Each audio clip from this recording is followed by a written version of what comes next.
What is happening, Honey Badger Nation? Man, good to be in the house. We got the boys with you. No guests, just us and straight fire. And, I'm really excited. I know it's something that we've been teasing for a couple months now. We couldn't quite let the cat out of the bag all the way. And, just perfect timing now. It's been announced. And, I think it's, to me, it's still muddy, and I really want to take this opportunity with you guys because I know you guys have had, massive amount of three-ways conversations as it comes. Also, conversations with leadership, high up, influence. How do we make this decision? Is this the best decision for the company? I know we've teased it in multiple different ways. Let's get after it. Let's talk co-sponsorship. Oh man. Hey, I was at a Cavs game. I want to open up with a quick little story. At a Cavs game, took a friend of mine, and right behind me in my seats, we got season tickets, and there was this lady I recognized. She recognized me, and I'm like, oh my gosh! And it's another agent with, I think she's with Berkshire, but got a lot of respect, big producer, whatever. And she's like, you guys are with EXP, right? And I said, yeah. And she said, I just don't get it. So today, this episode is for all the Susans out there who just don't get it. We're gonna unpack this for you. I was so happy that she actually said it, because for me, this is we're approaching 8 years this coming fall, guys, and what an amazing ride. And we start to think sometimes that people get it. Like, everybody understands our model, right? No, there's so many people that still just don't get it. So we're going to unpack. When you just said that, Al, something I thought about, and I remember you took me back 8 years ago, and we're sitting in the co-work space. And I remember me and Cuz, and we're on three-way call. I don't know if you were there. You might've been there. We were on three-way call with Chep. And he said something that just has resonated with me ever since. And I always default back to this, right? Never assume intelligence for another human being. And so I don't get it. I just don't quite get it. I don't understand. And so being able to really go through, and we were talking about Tim Stout before we came on, and just, cause you missed out. It was a great conversation. If you have an opportunity, connect with Tim. You just, somebody's mind and the way they think when they're a black belt in jiu-jitsu, you're going to have a really good, deep conversation. And he said a lot of great things, but we were talking about the plus, minus, and equal, right? Yeah. The Frank Shamrock, the plus, minus, and equal. And when you're forced to be that plus and have to teach and articulate in a way for people that will really grasp and comprehend, man, it makes you internalize it and know it that much deeper. And so I love when people are like, man, explain that to me. I don't understand. So explain it to me. Help me understand, what is this dang co-sponsorship thing? Yeah, I would start with setting the table where I think everyone would agree. And I probably say this 10 times a day at least. When we got into real estate, they shouldn't have given us a real estate license. They should have just given us a plaque that says "figure it out." and that it is. And everybody laughs when I say it, but like, why is it that you get a real estate license and then you literally have to figure it out? And it was the most frustrating thing for me when I got in the business. And you go and you buy these things, you try these things, and everybody's trying to sell you something. Nobody's giving you a track to run on. There isn't a plan for you from day 1 to day 90 to get you into production. Nobody's helping you implement. Nobody's telling you what technology to use. Nobody's telling you how to get customers. That doesn't exist. The whole industry's been this way forever. And only the strong survive, the most that persevere and try the most and spend the most and beat their head against the wall, or those that get in alignment with the people that can actually help them the fastest. Like it really is a game of figuring out who are the people that can actually help me and how much do I got to pay to get in the room, and then getting in the right rooms. Like, that's the secret to success in real estate. Ask anybody who's successful and they will tell you they found the people that could help them, and they probably had to pay a lot of money to get in the room. And then that's when they figured it out. Right. And so what if an entire company was incentivized. Every human being in the company was incentivized to help you be successful, instead of the old model, whereas you go in the office, my first transaction that I got off of floor time, and I'm ready to write a contract. My dad's not there to help me. Tom King's there. And what did Tom King do? He stole the client from me. Like, he literally took it from me. He was not trying to help me. He said, go get him, Jay. You're going to be great in real estate. First person, first opportunity to help me. What did he do? He helped himself. Like, nobody's there to help you. And you don't realize that. You like the people in your office, but they're not going to ever share their best ideas with you. They're not going to help you implement anything. They're not there to help you be successful. And that's the problem with the legacy brands. Everybody's in the same brick and mortar office, and you're all competitors. And you better not leave any food on the table, because they're going to eat it. And you better not leave any food in the fridge, because they're going to eat it too. Yeah. So that is fundamentally what's wrong with real estate. And the biggest difference in this model is we are all incentivized to help agents succeed. And we're all every day waking up thinking of how can we do more for agents and help them be more successful? Because if we help them win, we're going to win. And the only way we're going to win is to help them win. So there's no misalignment in the compensation. The alignment in compensation is everything. If there's one thing that makes a difference, it's who you join with and what are they doing to help you become more successful. And that's that. And co-sponsorship, when we get into that, is a whole game changer for able to work with the right people for where you're at and what it is you're trying to accomplish. And I try to explain a real estate brand, a company, the brokerage is a vehicle. It's a vehicle to help get you to financial freedom. You're the brand, like Jay-Z says. I'm not a businessman. I am the businessman. I don't care if you're a Remax, Coldwell Banker, EXP, any other company. It doesn't matter. You're the brand. Why? Because you manage the customer experience. If you do a good job, they come back to you. They don't care what's on the sign. If you do a bad job, they just don't come back to you. So that, you own that experience. So it's your business. It's your brand. And EXP understands they're a platform for you to build your brand on. And that's a huge difference from trying to be the Remax logo or trying to be Compass. Agent centric means what's best for the agent. And we're the only agent centric company that's left. I just want to back up what you just said with some proof.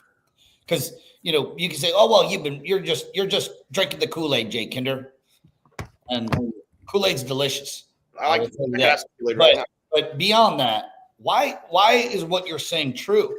I mean, there's a possibility that it's not true. Well, how I know it's true is that the majority of the new brokerage models that have been launching over the last 8 years have been duplicates of the EXP model. They have a component of cloud-based. They have a component of a stock incentives for their agents and ownership, and they have a revenue share component. And it's the new box, if you will. Sure. Right.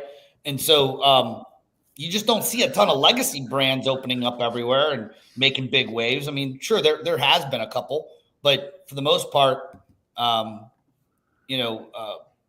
this model is what's being duplicated. Yeah, 100% it is. And I think you, like you said, both of you said, you look at, the problem, right? That is in existence. And I remember, us, right? Caldwell Banker days, right? Thank God for your dad pushing us and asking us the question, do the math, boys, do the math, boys, do the math. Like if I could, like I hear that in my sleep still, he pushed us on that so much. And at the end of the day, we looked at the math and the math just didn't make sense. And it's still my favorite t-shirt to this day, Mr. Chuck Fazio, hashtag it's just math. And that's really what business is. It's just math. And the math didn't make sense. And we went independent.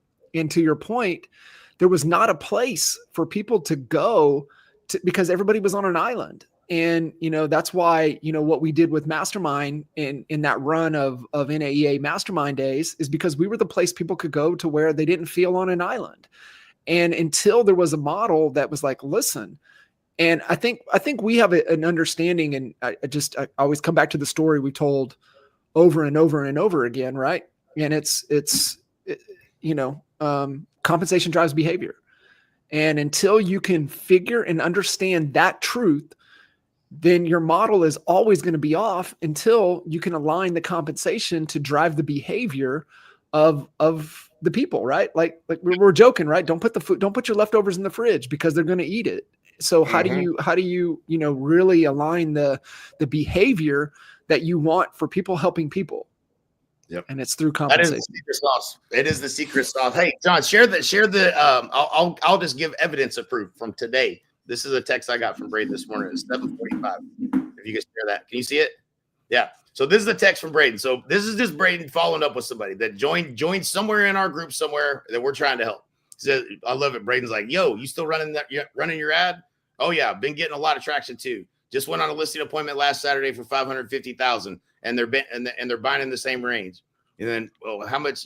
Which funnel are you running? Lebanon new construction. What's the cost per lead? Last time I checked, it was $4.56, but it jumps a bit back and forth. Same day, it was $4.15. Spend that all day long to make $600 or $60,000. Laugh out loud. Won't think twice about it. You can double it if you want to. So, right? So, like that's just Braden checking in on people. Like when you come and partner with us, we're going to help you close more deals. Why? Because we're incentivized to do that. I don't even know how to take a credit card. I used to. I don't know how to do it anymore. So like I'm not here to take your money. I'm not here to sign you up for a course. I'm not going to try to sell you something on the back end. I'm just going to actually help you freaking sell more real estate. That you don't get where you're at. You don't get that where you're at. That does not happen. And so and every day, and there's a big difference between a lot of our copycat models. They think, oh, we're it's better because we came second. Oh yeah, said no one ever. Okay, so you want to be a copycat model, and then hey, we're not going to have silos. Okay, well, don't have silos. That's fine. Nobody is incentivized to try to help you because you can't. You're not allowed to help somebody else and having a competitive advantage. So over here, we're all thinking every day, well, how do we make it better? How do we make it better? How do we make it better? Why? Because if we can help people win, then they can go tell other people we can help them win too, and we all win together. And so we're all waking up every day thinking of how can we make it easier? What is the problem that real estate agents have right now in this market? How do we solve that problem? Here's how we would do it.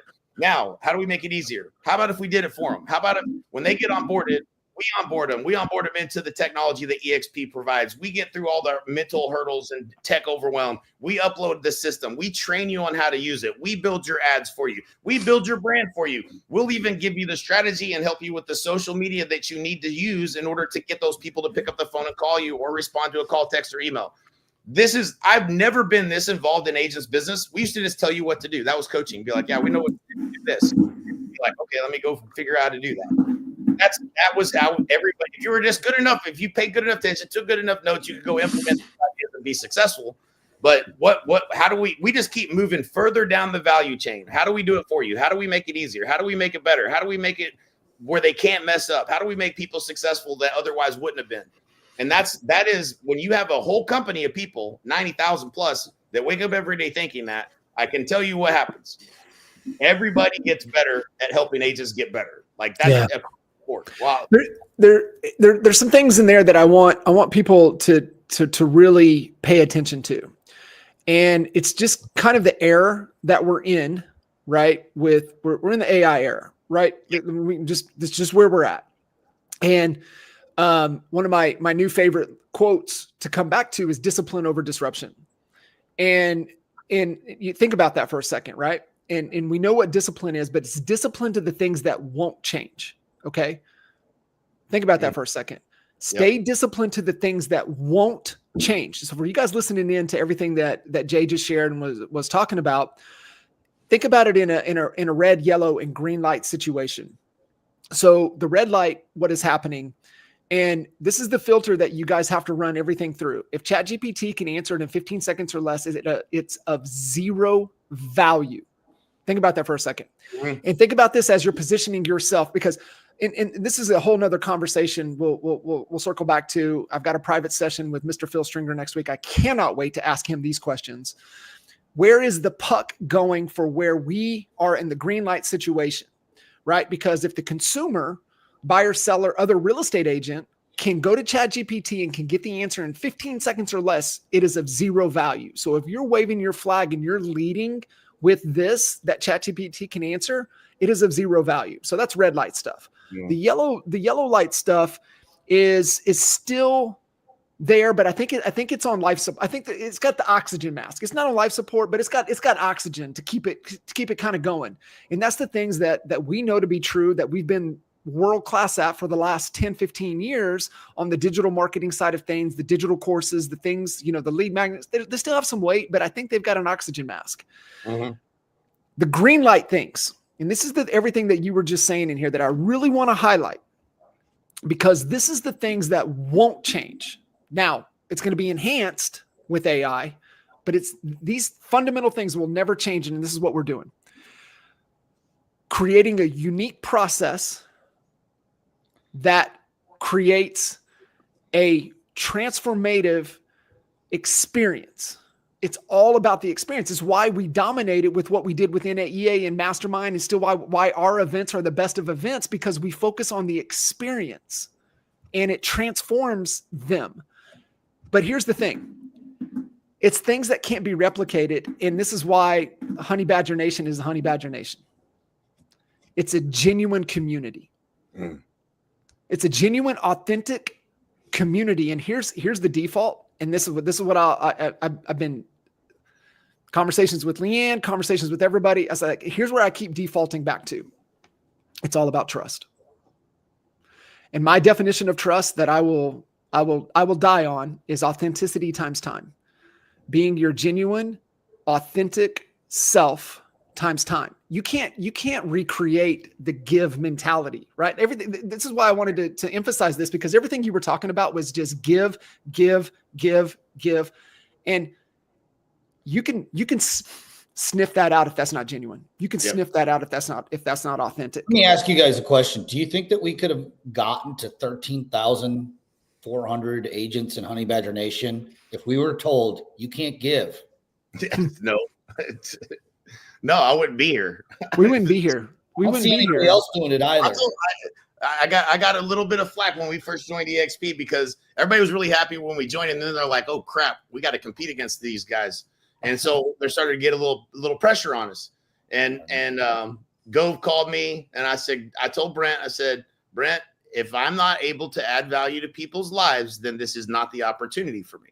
Mm-hmm. And then Glenn called me. And Glenn said a whole lot of really smart stuff about there's a lot of ways to do a lot of things, and made me think about it. And I was like, okay, well, we can do it a different way. But as long as I can add value to people's lives, then I'm staying, right? Like that's who we are. It's what we do. It's why this opportunity is what it is. If we can add value, then why would you join? You're not going to join a broker just because we're here. Like if your life, if you don't see I can tell you this, nobody joins here unless they see their life being better by coming over here. They're not joining a brokerage. If they believe that their life could be better by being here and that we're actually going to help them, then they'll come join.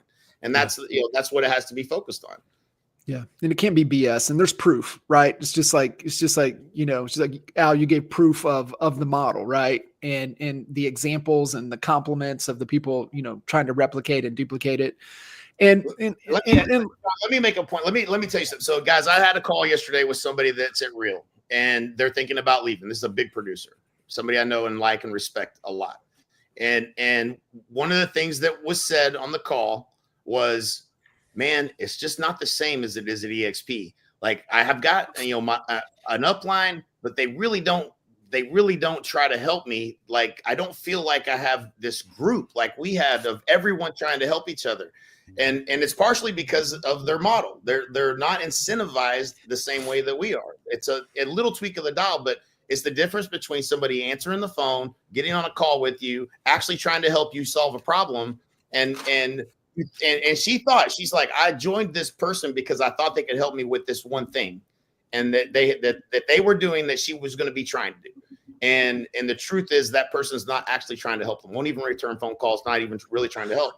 And you can't collaborate with that person and say, hey, how are we going to go add value to other people because you can't do that there. So there's literally they try to say we have silos, which is not, you can't say that anymore with co-sponsorship. I know we're going to get into that, but you really don't have an environment of everybody serving, helping, wanting to do anything you can to help someone. And that's the reason she wants to come back. She misses the environment where people are actually trying to help you. And that's a huge deal.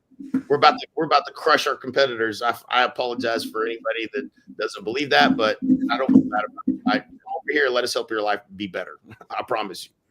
Yeah. Yeah.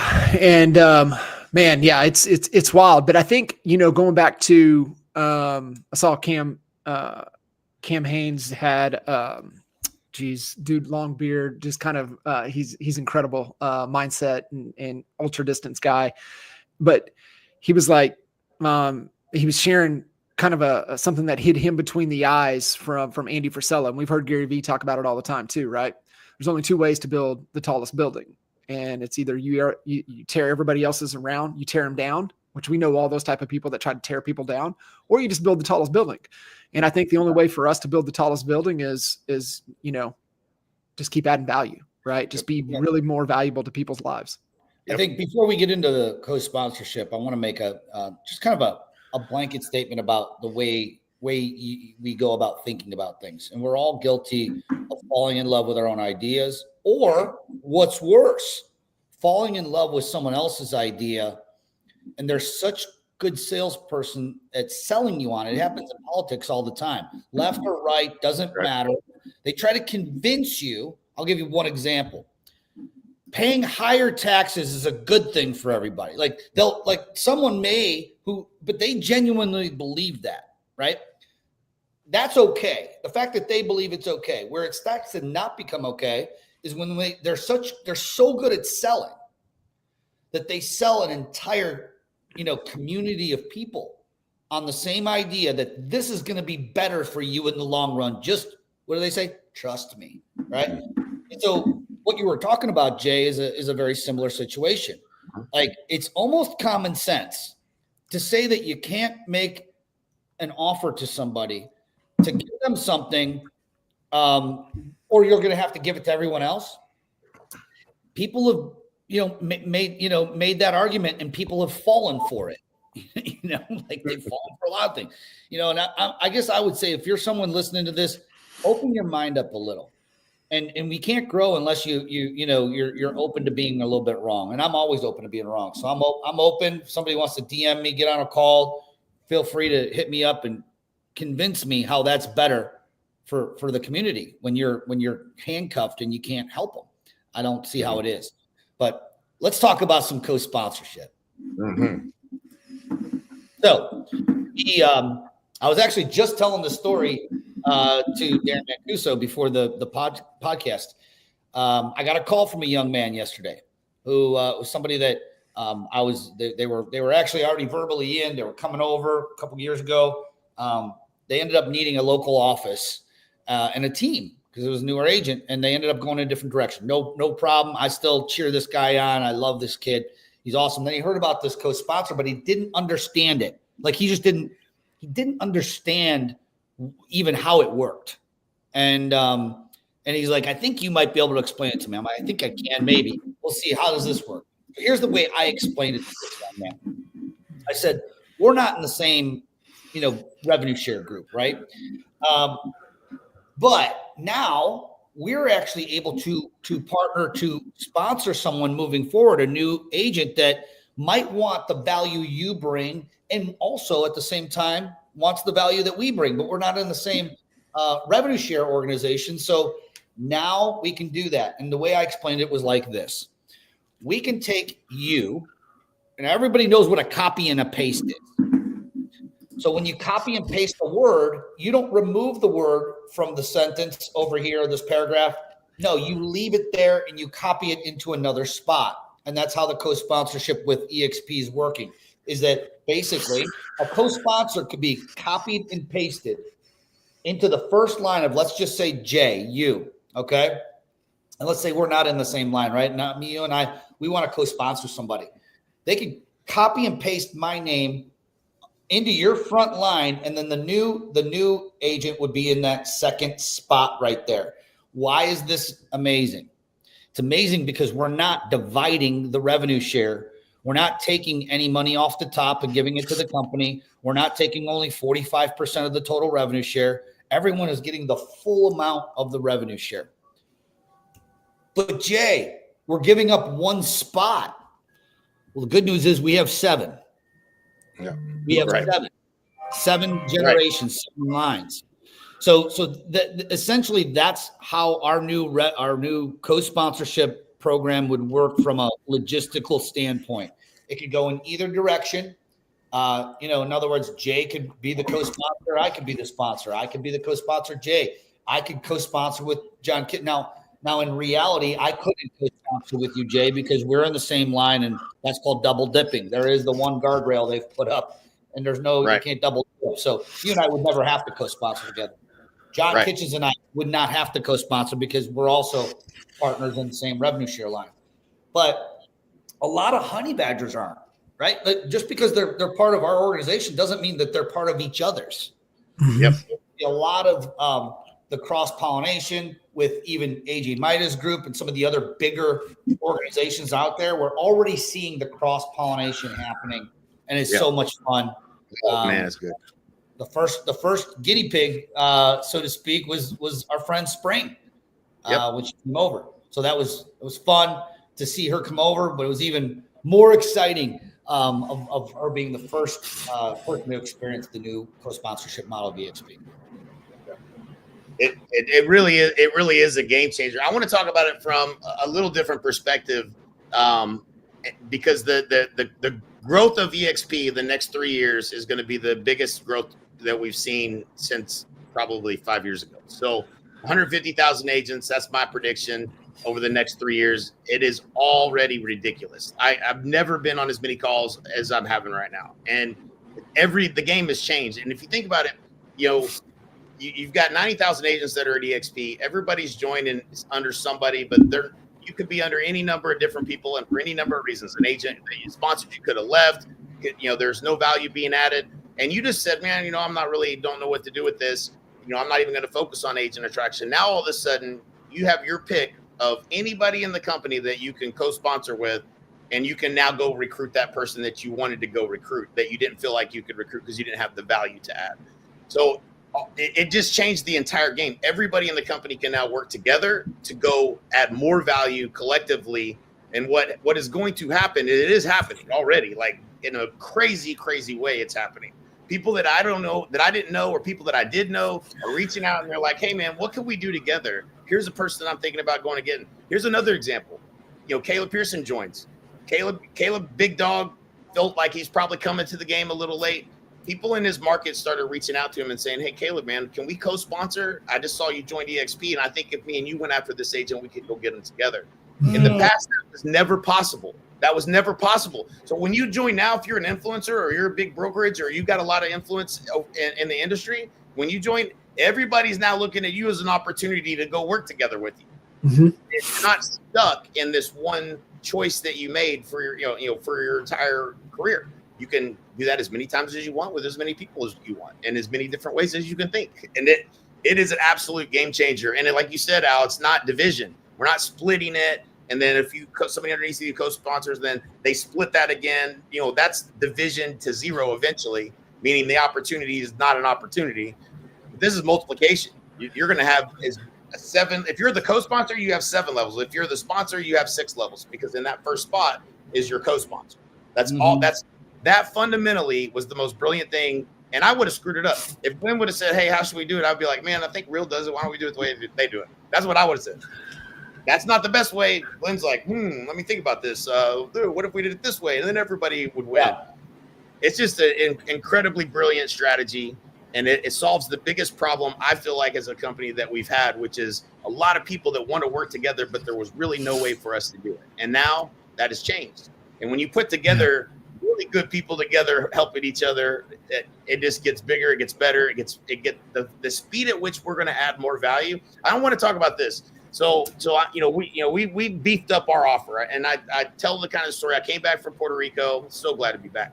And all these people I met, they're super rich. They built these big companies, and I'd have to tell them what I do. Oh, I'm a DXP, and they just take all revenue share. I would explain it to them, and they would be like, "Oh my God," they loved it. They'd be like, "That's the best thing I've ever heard. That's amazing. You're so lucky." And all these really smart people really like this idea of revenue share and this and exponential growth of a passive income stream. It's a really good thing, and people seem to get it. Okay, so I'm coming back, and I'm like, man, it's 96% margin. Al, me, you, and Mike's bucket the last 4 years did $40 million in revenue share.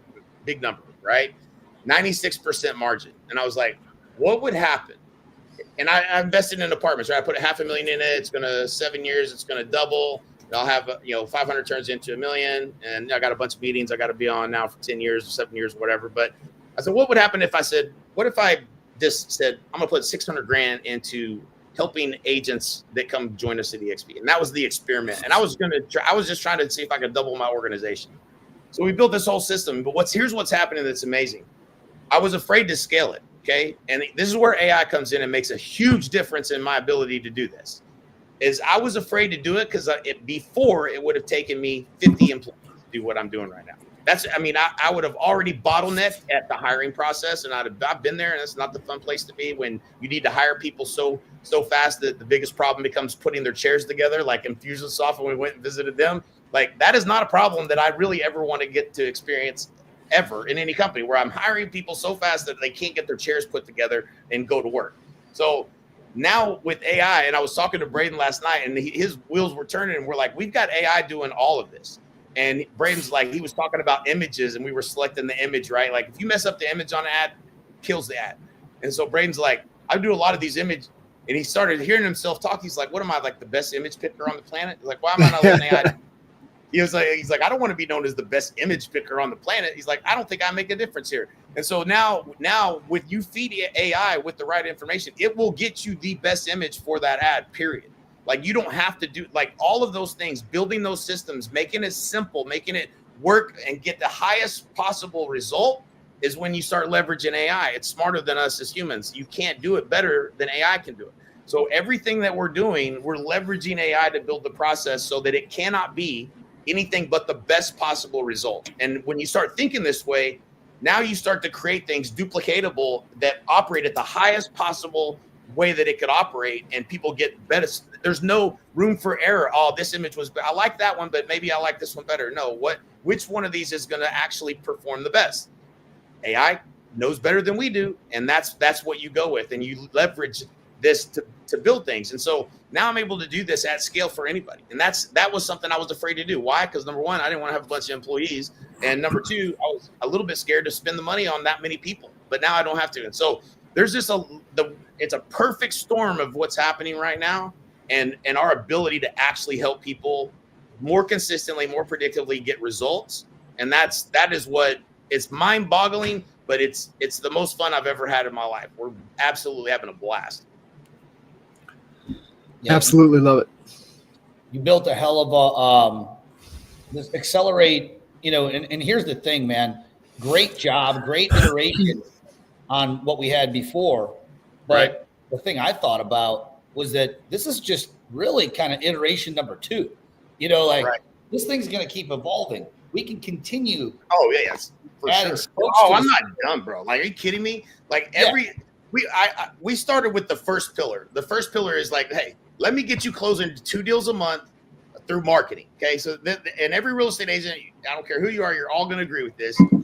If your business is all repeat and referral and sphere of influence, it's not as predictable as you would like, because you don't know when those things are going to happen. And so, you have to do something. You bought Zillow, you bought realtor.com, you bought this, you bought that, you bought the Zillow or the YouTube course for 24 grand. You're going, I tried this. None of that stuff really worked. It was all very expensive. You really just need one thing that's a oil well that's consistently predictable every month, producing business for you, turning strangers into customers, because these people don't know, like, and trust like your other business. So what the strategy is how do we build trust with someone that doesn't know who you are? How do we make them see the value that you bring as a professional to the table? Well, here's how you do it. Once you determine the type of lead that you're going to go, the type of marketing you're going to go after, identifying the target market and the message to that market. Where I live here in Frisco, it's Plano, Frisco, McKinney, Little Elm, Prosper, the Colony, all 5 minutes apart. But the person that clicks Prosper is not the same person that clicks Frisco. There's a reason why that is. And when you know that someone wants new construction in Frisco and they click on that, now you can create content that's valuable and unique to them and what they're trying to accomplish. That is the social media strategy, a content strategy attached to a lead generation strategy. You can go build a YouTube channel and shoot a bunch of videos for a year and wait for the algorithm to pick it up, hopefully. Or you could generate a bunch of people that you know are interested in this one thing, and now let's go create content that's very relevant, positions you as the expert, and adds value. And now they're more likely to respond to a call, text, email, or just pick up the phone and call you because they've been getting value from it. The only way to create authority and build trust with a stranger is to actually help them, right? So if we build all that for you, done for you, then now you have this first oil well. Well, hey, what's next? Now, we've coached agents for years.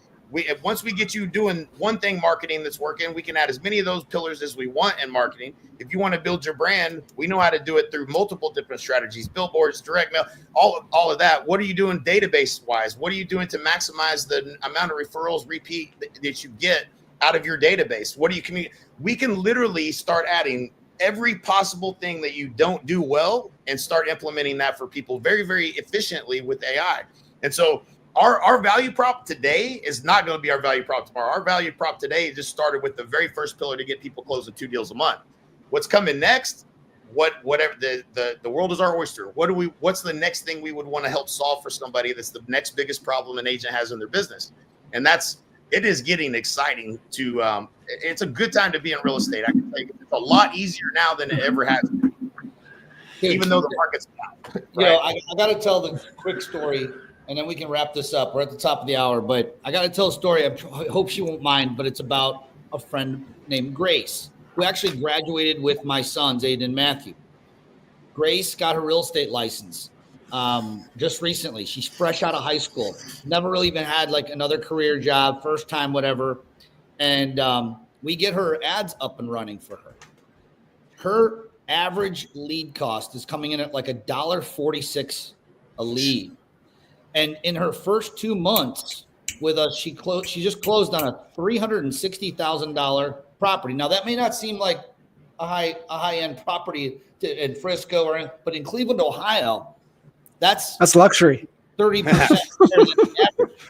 So, you know, coming right out of the gate, my first sale at Century 21, and when I got my license, $55,000, and it would be in a neighborhood I wouldn't walk my dog in. Okay, so like this is the type of things we're setting people up to win. Now, I'm not saying that Grace wouldn't have eventually figured it out and figured it because she's just a machine. I mean, she's coachable. She's got energy off the charts, and she has all those ingredients which are necessary for success. But it could have taken her a year, 2 years. Shoot, we all have that secret sauce, and we had to figure it out. Blow through money, blow through time, hire a coach. Very expensive. This hasn't cost her anything except for some ad spend. And so, dude, $1.46 a lead. Are you kidding me? Yeah. I mean, compared to like Zillow, you hit on something. You know, I tell people what we're doing is not rocket science, but it scales, and very few things scale. So Zillow doesn't scale. Try to go get Zillow in San Diego County. I know you can't because Kyle Whistle owns all of it. Can't get it. That's off the table. He's buying all the realtor.com too. So good luck there. You know, get a YouTube channel like you had said, Jay. It'll work if you do it correctly, consistently, and it's going to have to be for a long time. I mean, people don't have time. Their bills are due in 30 days, not 30 months. Yep. So, you know, these things all do with your social media strategy. Cool. What does that even mean? Like you just broke it down. That is the most common sense social media strategy. Anybody listen to this? Hope you wrote that down. That's a freebie for you. If you want more of it, call us. Because coaching every single week that's the stuff we coach on. Yeah. You know, and so stuff. We eat our own dog food here. So yeah, man, great points, guys. Appreciate absolutely exactly what the whole One Big Fire conversation is about. And appreciate you guys. honeybadgernation.com. You guys want to get connected, hit us up, honeybadgernation.com, and we'll see you guys on the next show. Yep. See you.